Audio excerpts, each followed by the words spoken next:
Namaste.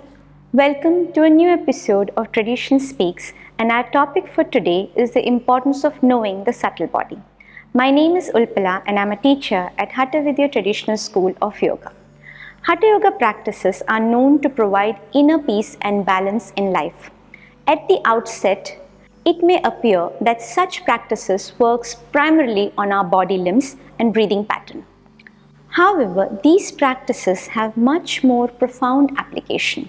Hatha Yoga practices uses body as an instrument to go beyond the limited body and mind consciousness to realize the state of ultimate supreme bliss.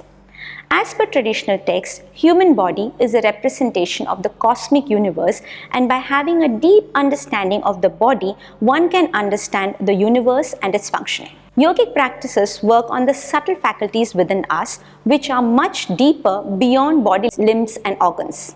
References to these can be seen only in traditional Hatha Yogic text.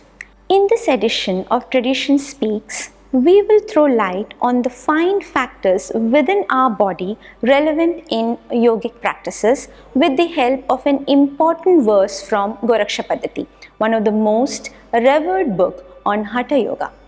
Shadchakram Shodasha Adharam Dvilaksham Vyoma Panchakam Swadehe Yena Jananti Katham Siddhyanti Yoginaha.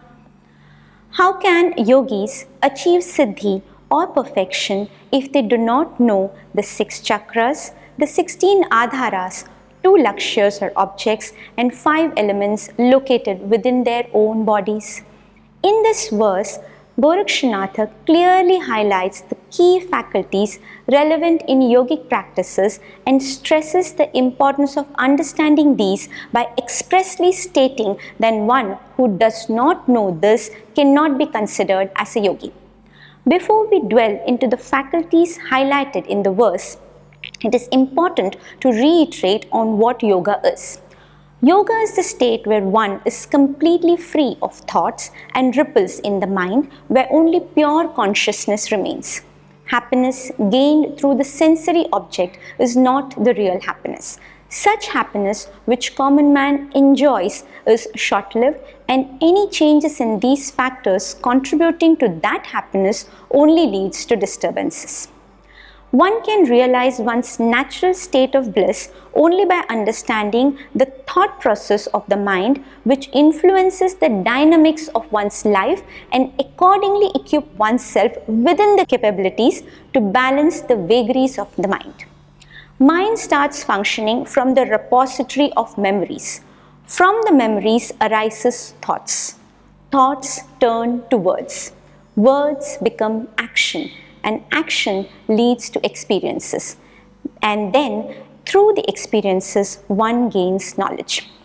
In order to enable one to realize the ultimate everlasting state of supreme bliss, our ancient masters had identified through their own experiences the subtle faculties in our body that should be worked upon to elevate our consciousness.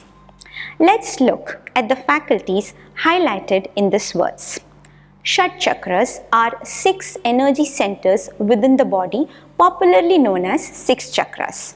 Shodasha adharas implies the 16 base or support centers. Dvilakshya referred to the 2 focal points or objects of meditation, which include Antarlakshya, which is internal objects, and Baharlakshya, external objects. Vyoma Panchaka refers to the 5 elements or spaces within the body for dharana practice. These including Prithvi Tattva, the earth element, Ambu Tattva, water, Tejo Tattvam, the fire element, Vayu Tattva, air element, and Akasha Tattva, ether element. All the factors described in the above verse have immense influence on one's perception and thought processes.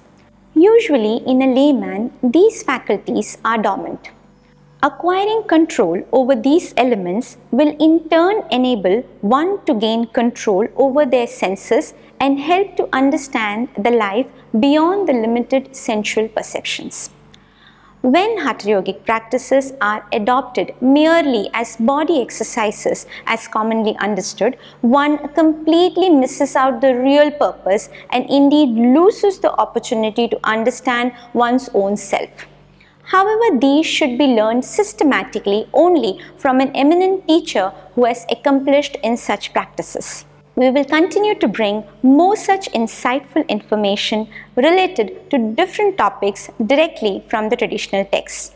Please let us know your feedback and comments, and also if there are any topics that you need us to speak about. Stay tuned to our channel and subscribe to our content for regular updates. Namaste.